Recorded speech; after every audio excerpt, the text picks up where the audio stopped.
How's it, everyone? Wayne the Unknown here, and welcome back to another episode of Geeking Out, where we basically discuss everything nerd and geek related.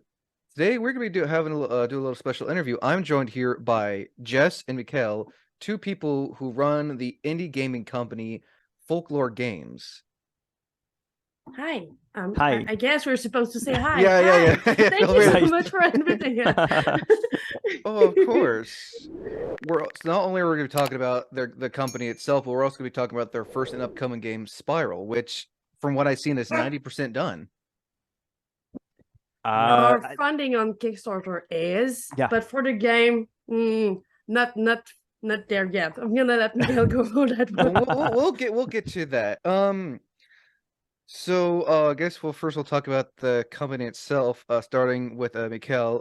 How did you come about the company itself for Folklore Games? That's a very no, it's not that long of a story, but it's been a while. I'm now old. So the company itself started 11 years ago. Right You're after really when old. yeah, after we left college, one of our last work with a couple of my colleagues, our teacher told us we should probably try to create the game, which was a tabletop card game. And we wanted to finance that game on Kickstarter. And at that time, Kickstarter was not available in Canada. So you had to register a company, then open up a bank account in the United States to be able to register. Just we jump through a lot of hoops just to get this all started. Yeah. So that's why we registered the company at the time, and we didn't have a name. It was a series of number, Quebec Inc. for the name of the company, and we did almost everything. And when we're ready to prepare the Kickstarter launch, we heard that Kickstarter was not available in Canada, so we did everything for nothing. But in the end, that was the start of the company itself. After that, the company was still technically in function, but we did nothing with that. And eventually, many years later, Spiral will come to the front of all that. 2019, I think. The end of 2018. Yeah. So that's when I started talking about Spiral with the rest of the company, which, well, we still existed and still talked regularly, even if we did nothing with the company. And eventually, thing picked up, and Spiral was, well, and still is our main focus. Nice. Same question for you, Jess. What was it like coming up with the company itself for Folklore Games? At first, I was not with them when they made the company. I was not part of it, and I was just a child sister. So, at some point, when one of the main person in the One of the company, founders, left, I just went in because I thought I was having an idea and things that I could help with. So I just went in, and when they start talking about Spiral, I was just really excited. So I just went deeper inside of the company and more attached to it and more intense. But it was more in 2015, I think, that I you joined in 2015. Yeah. Nice. So anyone can answer this. Who came up with the name Folklore? I don't know who came up with the name exactly. I know at the time we had a few names we discussed, and eventually we wanted a name that was the same word in both French and English. So in French it's folklore and English folklore, so it worked both well, technically the word itself is definitely English, but we use the same word in French. And also we wanted something that tied a little bit to our origin, and I mean folklore is technically the origin of the backstory of just about anyone, so that was fitting. So that's how the name came to be. Nice. And I also like you can also one of you can answer this. Who came up with the Folklore logo? Oh, it's our art director. And then our name is Audrey.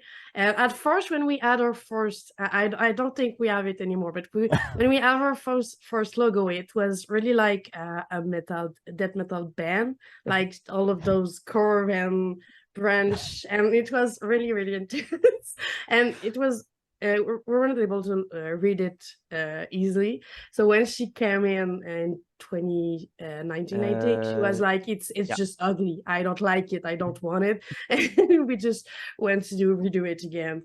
But it was her work. It was really well done, and I gotta say, I really do love not only the logo you have for the company itself, but the logo you also have for Spiral, which you guys are wearing the shirts from the game. Yeah.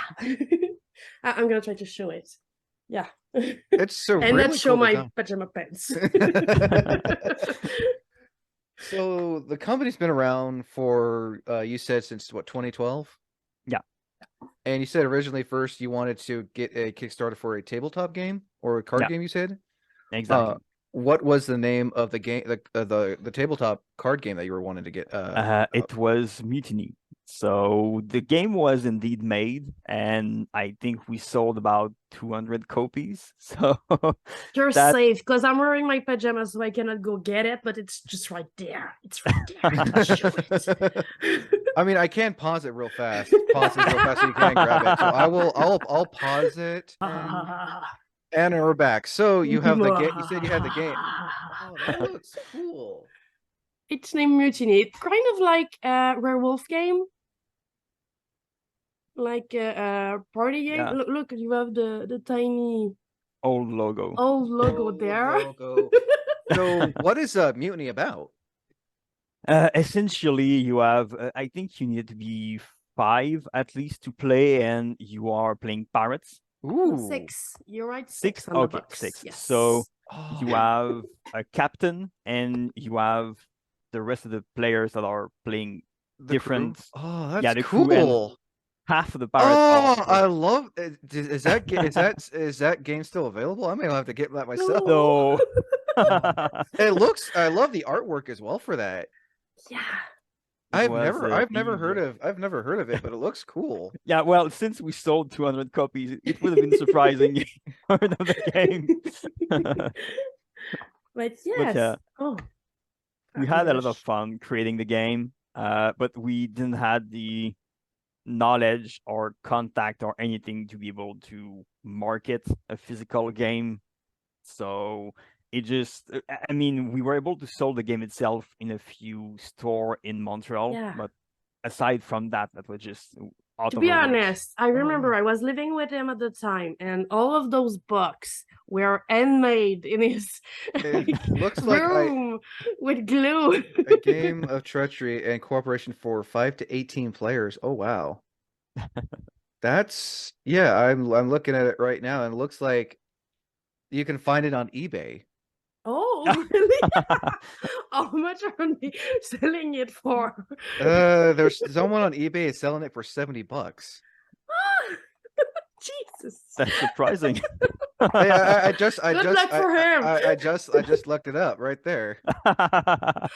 Okay, I'm not attached to mine that much. I'm gonna sell it too. So, Jess, what's it been like being part of this company? It's cool because when you're working, I've always worked on other things than video games. It's my first video game company, and it's so, I don't know, it's interesting to be able and to be forced to learn about everything and do it yourself because there's no one that can do it. So you're like, but I'm not good at doing it. Yeah, but no one's gonna do it if you don't. So you need to learn, and you need to just go deeper and deeper and learn new thing and do new thing, and you're gonna be bad at it, but you're gonna have fun. So I really like that. But I don't like being bad, so I'm working on that. Same question for you, Mikhael. What's it been like being part of Folklore Games? I'm going to quote someone I heard a few years ago, and I felt that was the most beautiful quote. When you start working on a game, you feel like you're going to do a sprint, and it's going to be intense and short, and then you're done. And eventually you realize that it's going to be a marathon, but at the speed of that sprint. It's in the indie game documentary, that right? I think That it's might be no, so. I feel it was a conference I heard a few years right? ago. Anyway, either of those. Yeah, But yeah, definitely.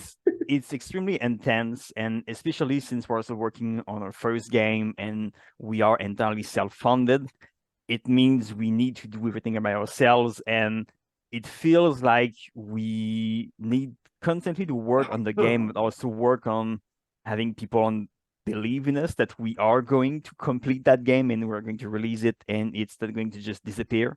So Yeah. it's like we're fighting on every front at the same time. And I know we've been told that the first game is the most difficult one to do because you don't exist before that. But still, we might have picked a game a tad too big for a Yeah, first game when yeah. we're entirely self-funded, but The fact is that we since it's our first game, we were all in like we can do it, we want to do it, we can do it, and that now we're more focused and we understand a bit more what we're doing that at the beginning. But we're like, 2022, we're gonna have a game. Yeah, 2 years we're gonna do. Well, I mean, I It's think gonna that's be what complete. I think that's with any game, whether it's an indie game company or your triple A gaming company. You know, there are always going to be those games that they say it's going to come out, but it either doesn't or it doesn't come out for a few years. Yeah, And it's a lot more work than we take at first. well, I can tell you guys are dedicated to having this game come out. yeah, Isn't it? definitely. Yes. That at some point we reached a point of, let's say, no return maybe a year ago, when I mean we have already more than half of the development completed and half the work done, and we see exactly where we need to go, what needs to be done. And at that point we've been able to do everything on our own without any funding, and we know we're going to reach the end. So unless we suddenly all die in a freak accident, the game is going to be released. So We had a moment where we were looking at her number and we were like, what are we gonna do? Can we continue? Are we able to do it? Because since we're all putting our money into it and we need to continue to do it until it's done. And we were unsure about what was the right path to take and the right way to do it. Or do we put it on hold and wait that we're publishing another game and then we come back to it? And Spiral is so important for all of us, but the more we go into those public space and those events, we learn more about how it is important for everyone to share and talk about that subject. So we just went all in. We just it's okay. We're gonna do it. We're gonna release it, and it's gonna take the time that it's gonna take, but we're gonna do it. So Kind of that the old saying, "Go big or go home" kind of thing. yes, and we did in fact go big. So, prior to Folklore, have you guys worked on other games for other companies before? I think you just mentioned earlier on that it's the first video game company she worked on. She worked in, should I say? And on my side, I didn't actually work for video game company, but for many.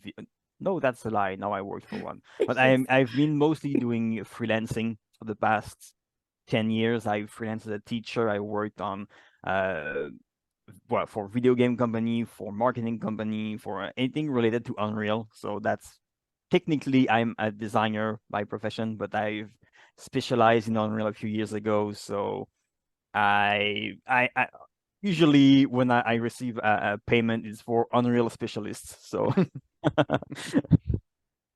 I'm more the communication and team and that kind of management. side. I'm not inside of the development. I'm not in the game. I'm everything around the game.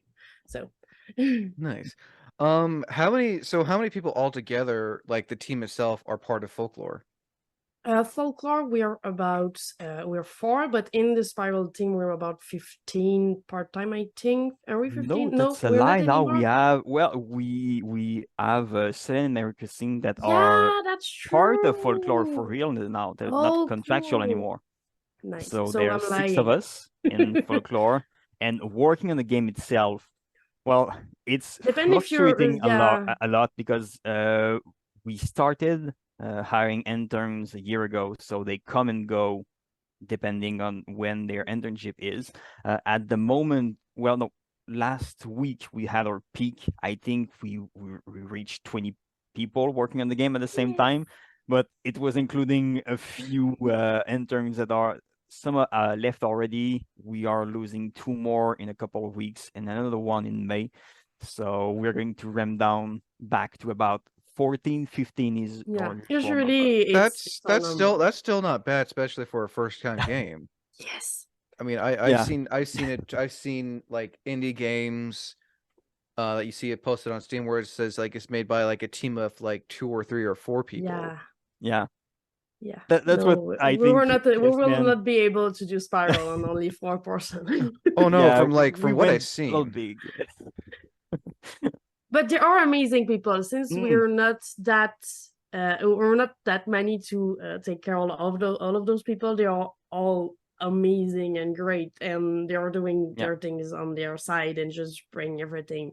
So they are doing a great job. We cannot have a better team than what we've bring together. They're just so passionate and true. So at the beginning, when we started the development of the game, it was only everybody was just giving their time, and the more we grew, we decided we wanted to pay everyone, and we wanted to, and just the cost of it was a lot for the start, but we decided we wanted to do it, and the team that we build to work on the game is such an amazing team. They understand so much what we want to do and how to do it, and we want their opinion and what they think to be in there too. So just everything is so great. Nice. I guess now onto the game itself. You guys, from what I saw, it was like I think last month or so. I saw that a sponsored video or some kind of video on Instagram from PAX Boston. You guys were promoting the game at PAX. What was it like promoting Spiral at PAX? It's a roller coaster of emotion because you're going there and we don't have a game for those kind of events. It's really it's more a sort of subject, and you need to have headphone and to listen to the voice actor and to go in and just be inside of that demo to understand what's happening. And there's a lot of sound and people and scream, so it's not the perfect setup for it. So you're not going there with the intention of having so many people, because it's not the right place for that. But there are so many great conversations, so many amazing humans that just want to share their story and want to play and are giving us their impression and their emotion and the story they go through to be there. And when you have someone that go to the booth and say, "Oh, I've heard about you, someone told me about the game and I just wanted to try it," and the emotion that were in that event were so great. I was having someone that is not usually in the team with us because we didn't have enough people to be part of PAX, and he was into the game, but he didn't understand as much as we do the deepness of the project and how intense it was. And when he went with us, it was like, people are amazing. They just are so nice and so kind and so loving and so sharing, and all of this it was a great experience. It was my first time at PAX. Mikhael did Seattle in last September, but it was my first time, and it was great. Nice. Same question to you, Mikhael. What was it like promoting Spiral at PAX? Very similar feedback than Jes. When we got there, we expected a few people to stop by and look at the game and try it a little bit, but not stick around and play the whole demo. It's 15 to 20 minutes playing the demo, and it's not the perfect environment for that since people are streaming, and we were sitting between an action game, a platformer shooter on the left side. On the right side, it was more of a, let's say, puzzle adventure party game. So people were screaming and noise was all around us, but still we had so many people that sat down and played the whole demo and talked with us afterwards. And I no, it wasn't as much for PAX East, but for PAX West, we were surprised by how many people learn about the game from word of mouth all around PAX. And our first day was probably our slowest, when it's usually Sunday that's the slowest. So we started slow and we ramped up. And on the Sunday, we had about as many people as the shooter games on both sides, where people were attracted by the sound and the colors and the lights. So that caught me by surprise. And also, I mean, we know we have an emotional game, but every time we have someone that sit down and play the demo and cry in that environment, it's so surprising and so touching, and yeah. Yeah, like I was telling you guys before we begin, like I was watching the trailer for the game and like watching the trailer and everything, and like looking at different videos of like the scenery. It reminded me of What Remains of Edith Finch. Yeah. That story narrative driven type of game where you really don't have to do a whole lot, but like it's a game you can enjoy and you can play it so many times. It's one of the game we were looking at It's when our we main start. reference Yeah, for the Really? film. The fact, we're a big yeah. fan. That's why I was saying when you said it reminded you of that. I'm like, yes, we did something good. Well, it's that so What Remains of Edith Finch was a big reference and like kind of like what gave you the idea for this game. Not for the idea itself, but how we wanted the game to be built. Since we are visiting multiple memories from Bernard, we wanted each of those scenes to be, well, a scene by itself that has its own mechanics and its own story, a little bit like each of the room you're visiting in What Remains Oh. of Edith Finch. So that's the way we related for that reference. The story itself, it was not it was not a reference for the story. The story is From more time to time, you personal. can see the art kind of look alike, but it's not our intention, because our art director never play and What Remains of Edith Finch. But well, sometimes I'm like, but it looked like What Remains of Edith Finch, and she's like, but I've never played. I know, I understand, but look, it's Oh no, so anyone can answer this answer this. What's the story behind Spiral? I'm gonna. Are you able to go? Yeah, for yeah, that I one? can. Cool. I mean, Go ahead. I won't go as deep as I did in that text. I can't repeat that, but No, don't go there. I won't be able to survive. essentially, our grandmother a few years ago and two of her sisters were all diagnosed with cognitive degeneration disease. So our grandmother was dementia, or one of her sister was Alzheimer, and the other one just a nameless cognitive degeneration disease. So at the time, I realized that it was most probably the path I was going to take eventually, since it was so present in our family. And I did nothing with that. It was a thought, and eventually that thought kept coming back to me and thinking about, well, I was still a singer regularly, and I realized I wanted to create something, and some people draw or paint or create music, and I design games. So small seed of an idea for a game came to me, and I brought that idea to the rest of the team. And from there, we worked on what would eventually become Spiral. Same question for you, Jess. What's been like with the story for Spiral? It's you bring the story to us at first because it was his idea, but it's my grandmother too. So I was instantly grabbed by the idea. I wanted to bring it to life. So I never thought that it was not the greatest idea ever, that it didn't need it to be a game. That it, at first I know since I've seen a couple of games like I Remember Me or things like that touch the subject, but I really have the feeling that most of the time when we think about cognitive degeneration, we think about the way we're feeling toward it, the way we're sad because we're being forgotten, and the fact that we were gonna go into a game that showcase what it is from the inside and just I understand a haven't bit heard of. I more haven't what heard it of. I haven't is. heard of Remember Me in a long time.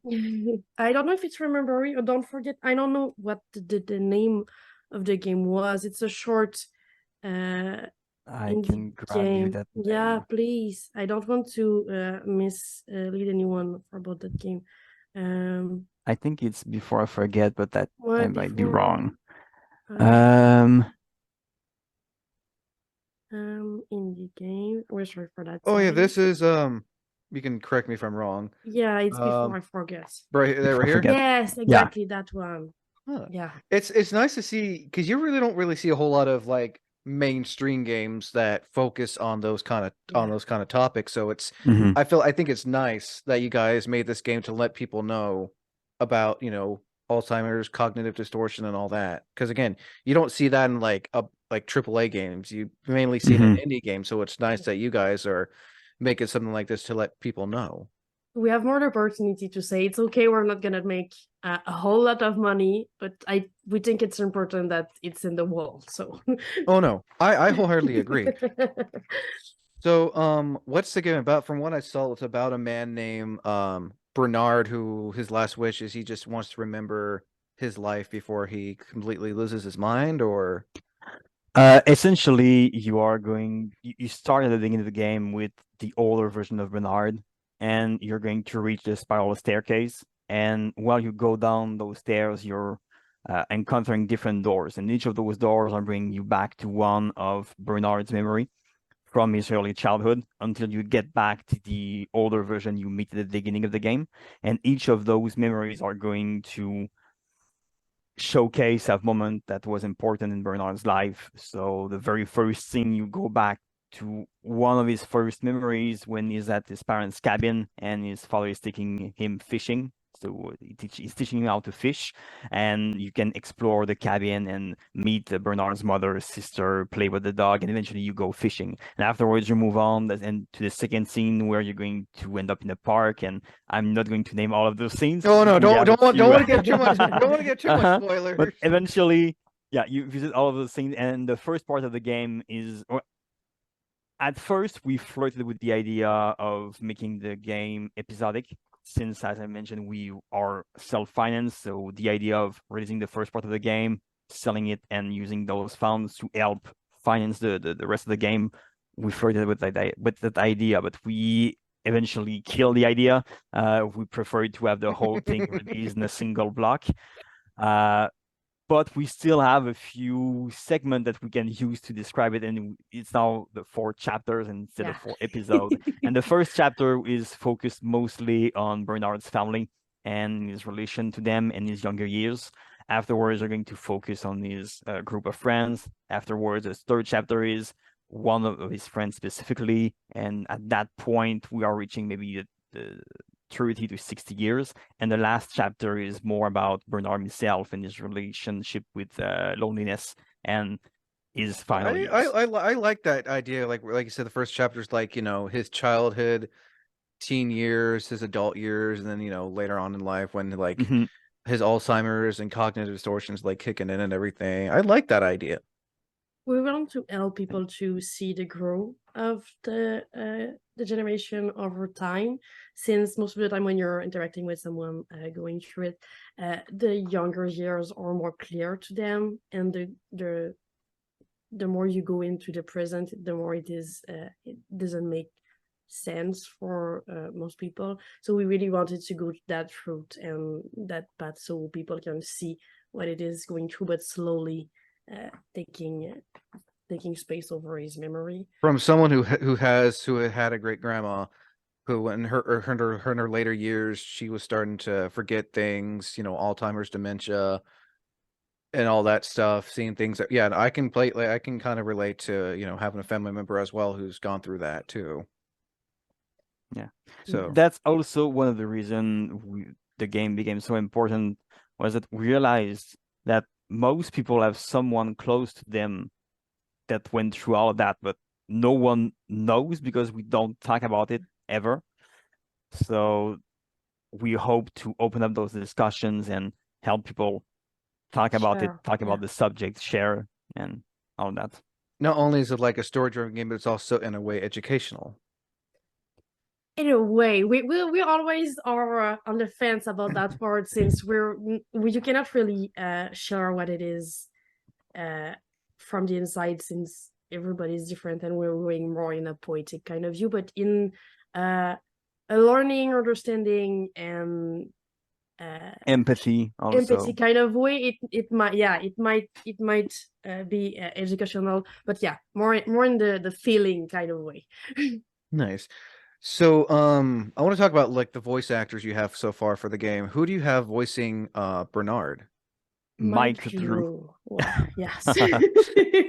Is the best. He's so good. I remember what I can. Sometimes it's difficult.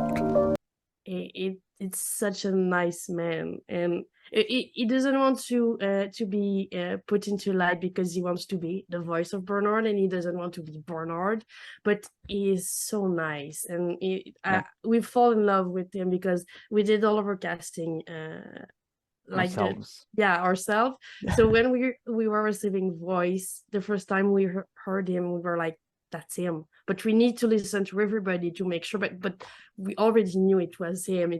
His voice was perfect, the emotion in it, and I'm a big fan. Yeah, and also in the trailer, I recognized a female's voice. Who was the voice of the female character? It was this when I saw it during the trailers. Like younger Bernardo was in a library, and I heard like a female Yes, voice. it's M. Yeah, Madison. Yes. So we don't have that info on her, No. even more than Mike. Yeah, apparently those two are the one that want to remain hidden. So we never saw her. We only heard her voice and talk with her. And so I cannot share anything about her with Oh, you. that's totally But she is totally amazing too. that no her the voice is like no that's totally understandable. The voice is It's really well done. it's the younger Version of version Sophie. of Sophie, which is the sister of Bernard. Nice. The game not only the game also has great music, which brings me to the next question: who does who does the music behind the game? That's the By that multiple answer. point, it's a multiple choice answer. Depends on which music you heard. It Probably changed it's probably the main staircase theme. one. Yeah, The main theme. the main theme. Yeah, That's from Charles Bickery, Yeah, that worked with it's us a at the genius. beginning, and is that music is incredible, and we are in love with it. And also we have a few more music. Well, another one that we heard a few times also is from, surprisingly, the sister of one of our founders. So she wanted to help us, and she made that music, only one piece, and it's in the first in the cabin. And afterwards we had Benjamin that made a few more music, and so that might be one of those three. well, either way, the music again. Going back to What Remains of Edith Finch, I love the music fits this game really well. I feel like.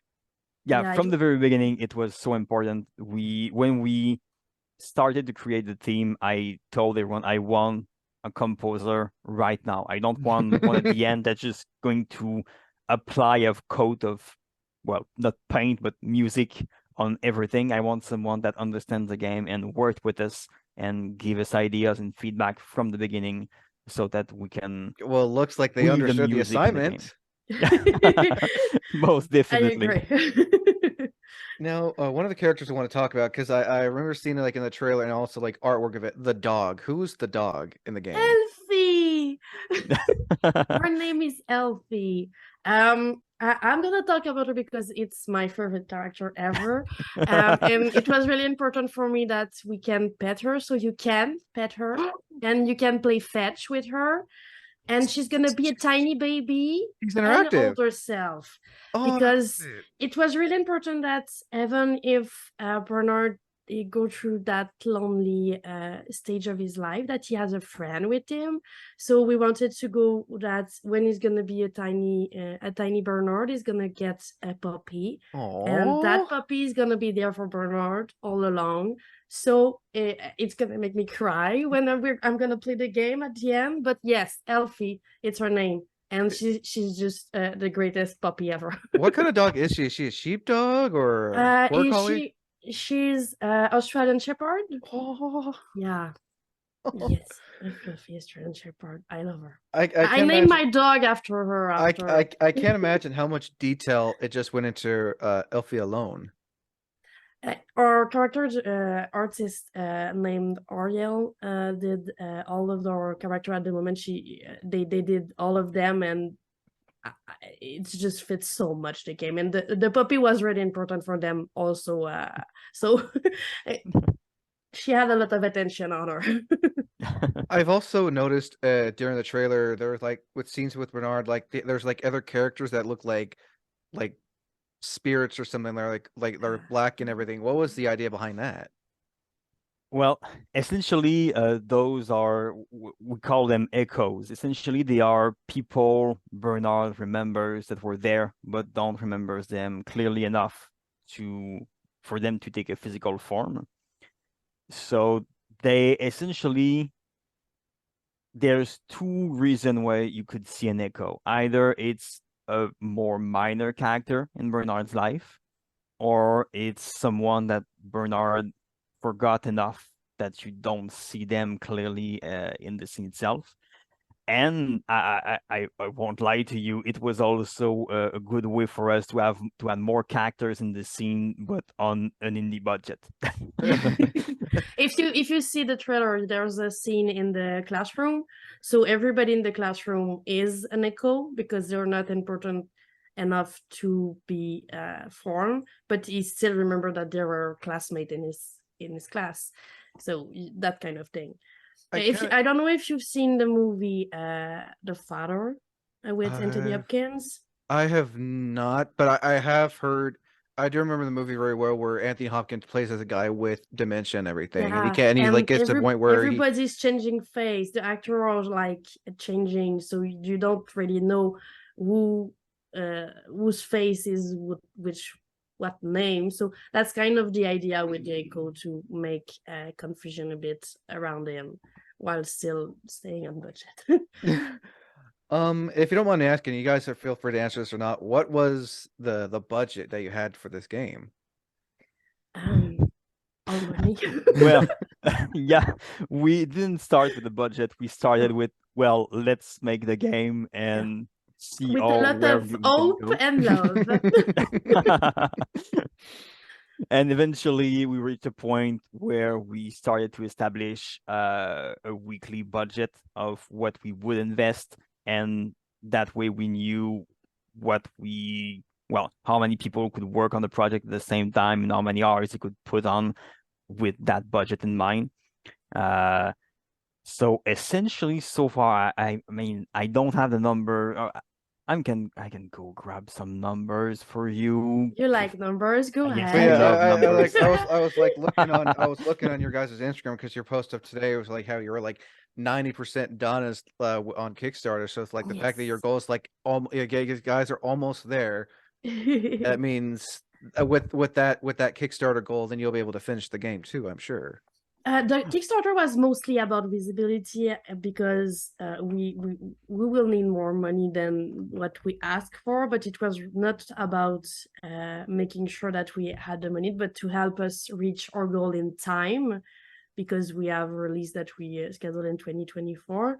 And we really wanted to reach as much people as possible, because that's the reason why we're doing this too.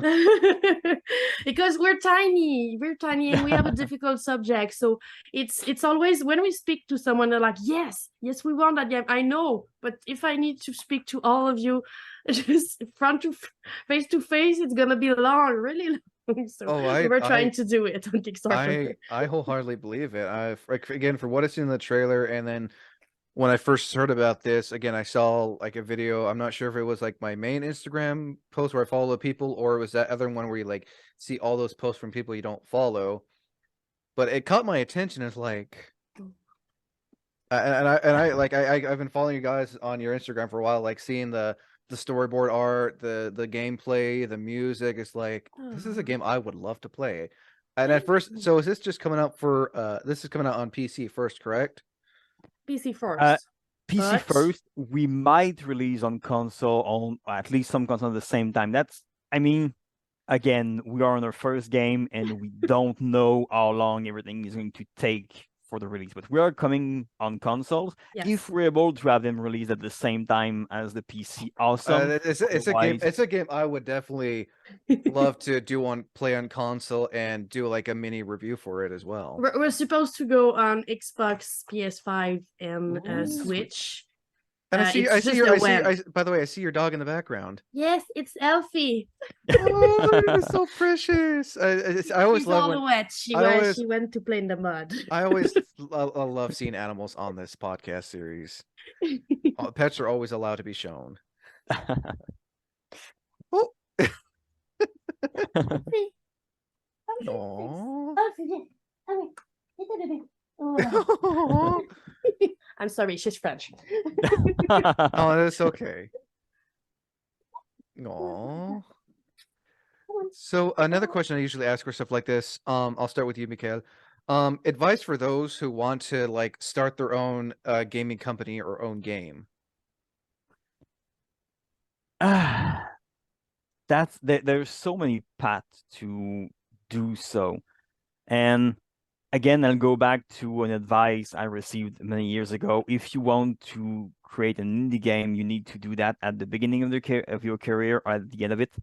In the middle is more difficult because at the beginning you have nothing to lose. So you can go ahead, try and see if it works. At the end of your career, well, if it doesn't work, you're just retiring and then that's it. But in the middle, when you have expenses and good salary and things like that, putting everything aside and crossing your fingers and hoping it works and you can still pay your expenses, it's a lot riskier than that. But otherwise, if you want to go with an idea and try to inspire people, that's the best case scenario. Usually, if you do, if you do that at the end of your career and you worked on big AAA games, you can more easily find funding. But if you do that at the beginning of your career and you don't have any background, anything to help convince people to give you money to try to start up your own company, the other idea is to inspire people, bring people in your project and have everyone work on that. And afterwards, once you have something to show, it becomes easier to be showcased and receive maybe fundings, or at the very least convince people to continue working with you. Aside from that, internet, Google, you're going to have a lot of answers.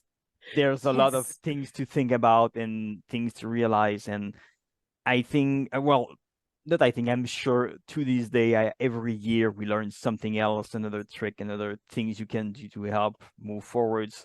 For the past 3 years, we learned about different grants or government is offering for different things. And so even without any money, we're able to scrap things by and have a little bit on the side, and that helps us finance another part of the game. So it helps a lot, but essentially it takes time, dedication, passion, all the usual things. But it seems like it's paid off from what I've seen. Well, if it's enough for for Folklore to survive eventually, that's anyone's guess. We'll see how it goes. But for the game itself, I agree. I mean, we started the game with the intention of doing something, and to this day, I'm surprised by how far we got with nothing. Yes.